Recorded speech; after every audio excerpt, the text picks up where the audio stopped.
পশ্চিমবাংলার সিএম শুভেন্দু অধিকারী হওয়ার পরই বাংলাদেশে চাঞ্চল্য সৃষ্টি হয়েছে। দেখুন ও শুনুন সুবীর কি বলছে। পশ্চিমবাংলার চিফ মিনিস্টার শুভেন্দু অধিকারী যে আদেশ দিয়েছে তাতে করে বাংলাদেশের ঢাকা থেকে শুরু করে দিল্লি পর্যন্ত একটা চাঞ্চল্য সৃষ্টি হয়েছে। আগে যে রাস্তাকে ছেড়ে রাখা হয়েছিল, বাংলাদেশি নাগরিক অবৈধভাবে পশ্চিমবাংলায় ঢুকে পড়ছিল, সেই ফাঁকা জায়গা কাঁটাতার দিয়ে ঘিরে ফেলার আদেশ দিয়েছেন, যাতে বাংলাদেশিরা আর ভারতে অবৈধভাবে ঢুকতে না পারে। কয়েক দশক ধরে এই জায়গা ফাঁকা পড়েছিল। বাংলাদেশিরা যখন তখন অবৈধভাবে ভারতে ঢুকে পড়তো এই রাস্তা দিয়ে। ভারতবর্ষের ইতিহাসে এটা একটা অনেক বড় টার্নিং পয়েন্ট হয়ে দাঁড়াবে। বিজেপি পশ্চিমবাংলায় জেতার পর শুভেন্দু অধিকারীকে মুখ্যমন্ত্রী করে বিজেপি। পশ্চিমবাংলায় বিজেপি 2/3 আসনে জিতবে, সেটা কেউ কল্পনাই করতে পারেনি। পশ্চিমবাংলার মুখ্যমন্ত্রী শুভেন্দু অধিকারী হওয়ার পরই এত বড় একটা সিদ্ধান্ত নেয়। পশ্চিমবাংলা এবং বাংলাদেশের সীমান্ত যেটা এখনো ফাঁকা পড়ে রয়েছে, সেটা এখনই কাঁটাতার দিয়ে ঘিরে ফেলতে হবে। এই সিদ্ধান্ত জানার পরপরই বাংলাদেশের সংসদে আলোড়ন সৃষ্টি হয়, কারণ বাংলাদেশের অবৈধ কারবার যেটা এই অঞ্চল দিয়ে হতো সেটা এবার বন্ধ হতে চলেছে। এর সম্পূর্ণ বিবরণে যাওয়ার আগে আপনার কাছে একটা ছোট্ট অনুরোধ, আপনি যদি এখনো আমাদের এই চ্যানেলটিকে সাবস্ক্রাইব করে না থাকেন, এখনই সাবস্ক্রাইব করে পাশে থাকা নোটিফিকেশন বেলটি ছুঁয়ে অলে টাচ করে দিন। আর হ্যাঁ, একটা লাইক দিয়ে শেয়ার করতে ভুলবেন না।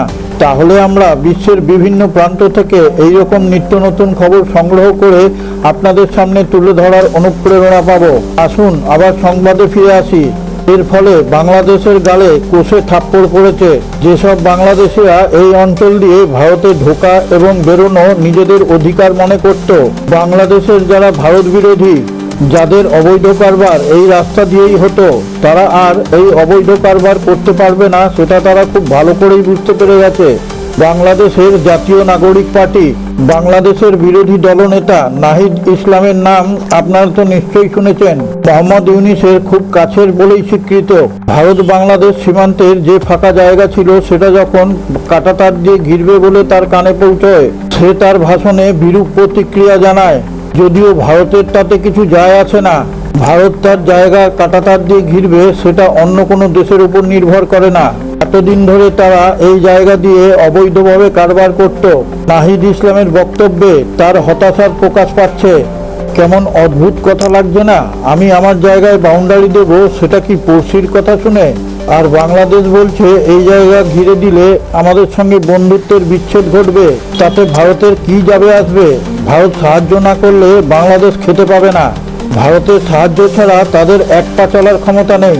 তাদের মুখে আবার বড় বড় কথা। শুভেন্দু অধিকারী মুখ্যমন্ত্রী হওয়ার পরই প্রথমেই একটা মাস্টার স্ট্রোক দিয়ে দিয়েছে।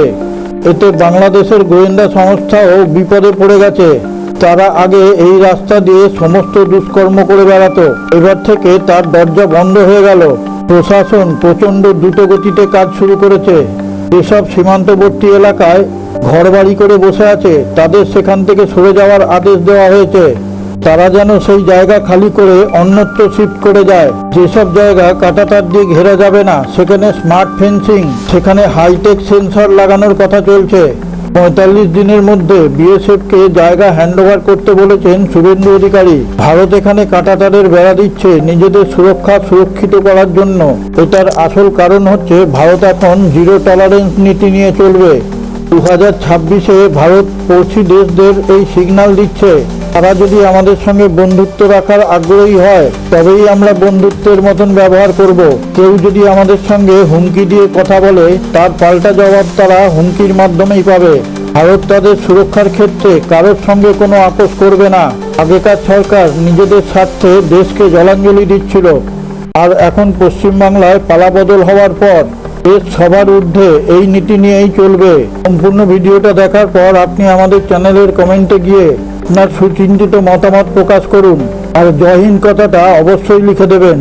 সারে জাহাঁ সে আচ্ছা হিন্দুস্তান হামারা হামারা, সারে জাহাঁ সে আচ্ছা।